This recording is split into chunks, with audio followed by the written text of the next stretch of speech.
बात बेबाक में आपका स्वागत है। मैं हूं डॉक्टर देवेंद्र प्रसाद राय। आज मैं आपसे फिर पुनः इजराइल ईरान युद्ध पर बातें करूंगा।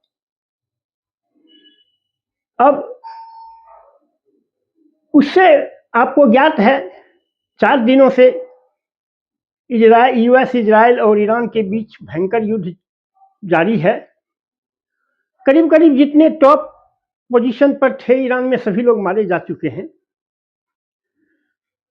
हताहत काफी बड़ी संख्या में हजारों लोग ईरान में हुए हैं। बहुत संख्या में यूएस के लोग भी, इजराइल के लोग भी हताहत हुए हैं। युद्ध तो किसी के लिए भी दुखद है। अब भारतवर्ष में जो इसकी राजनीति हो रही है उस पर मैं आज आपसे बातें करना चाहता हूं।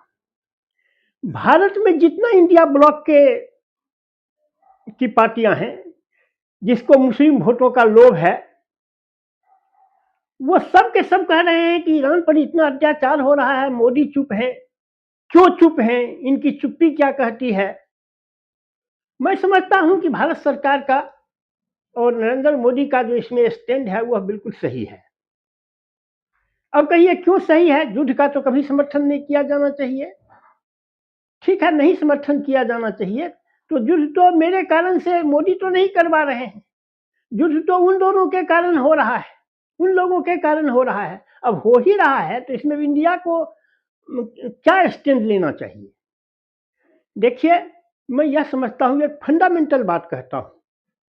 भारत के 2 दुश्मन हैं, एक चीन और एक पाकिस्तान।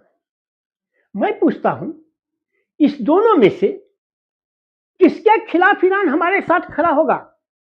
आज तक खड़ा हुआ? जिस समय सिंदूर ऑपरेशन चल रहा था, ईरान के विदेश मंत्री हमारे भारत में थे, एक शब्द पाकिस्तान के खिलाफ नहीं बोला। और तो और धारा 370 जब खत्म किया गया तो वो मुस्लिम देशों को प्रोत्साहित कर रहे थे, उसको प्रेरणा दे रहे थे कि उसके खिलाफ हो और भारत पर रिजोल्यूशन लो। वह तो सदैव ईरान हमारे राष्ट्रीय हितों के खिलाफ आया है।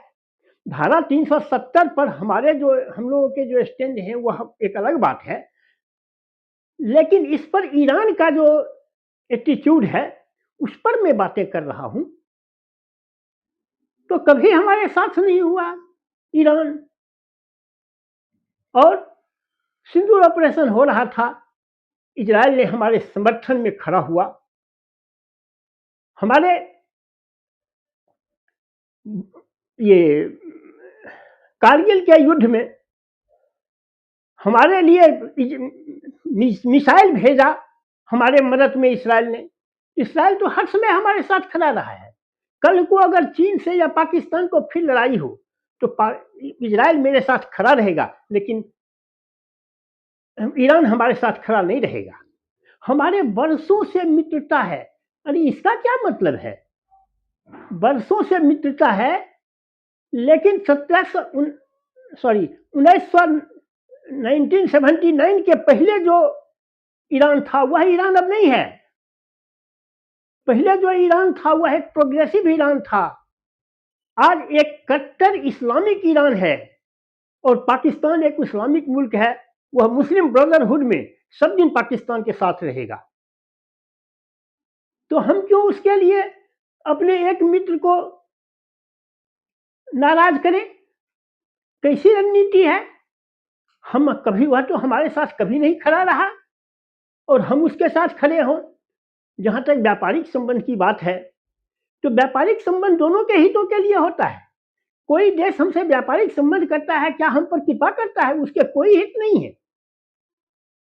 वह क्या खैरात बांट रहा है हमको, भारत को? अरे व्यापारिक संबंध है तो व्यापारिक संबंध में मेरे भी हित है, उसके भी हित है। तो इसमें कि इसका क्या रोना कि हमारे उसके साथ इतना व्यापारिक संबंध है। जहां तक चाबहार पोर्ट की ही बात है, कई बार चाबहार पोर्ट कई सालों से चल रहा है। कई बार चीन के कहने पर भारत को ईरान ने बाहर कर दिया था चाबहार पोर्ट से। मुझे एक्सहिबिशन याद नहीं है, मैं तो कोई इतना पॉलिटिकल और कोई जर्नलिस्ट हूँ नहीं कि डेट बाय डेट याद रखूंगा, लेकिन मुझे याद है कि कई बार चाबहार पोर्ट से भारत को बाहर कर दिया था, यह लगा के कि वह समय पर पैसा नहीं देता है। बाद में चल के क्या उसको गुड सेंस प्रिवेल किया, भारत को चाबहार पोर्ट का जिम्मा दिया। तो वह कोई नई बात नहीं है। इसलिए हमारा है कि भारतवर्ष का जो स्टैंड है वह बिल्कुल क्लियर है। जिसको मुस्लिम वोटों से मतलब है, वो लोग मुसलमानों को अपीज करने के लिए ये बयान दे रहे हैं। वह भी अगर भारतवर्ष के प्रधानमंत्री होते और देश के बारे में सोचते तो वह भी यही करते। तो इसलिए, और उस पर जो आप लोग रेडियो में, सॉरी, समाचार में तो सुन ही रहे हैं कि कितने लोग मारे जा रहे हैं। मैं उस पर नहीं जाता हूं कि किसके कितना युद्धपोत डुबाया, किसको कितना युद्धपोत डुबाया। जब लड़ाई होती है तो दोनों पक्षों को हानि होती है, किसी को ज्यादा किसी को कम।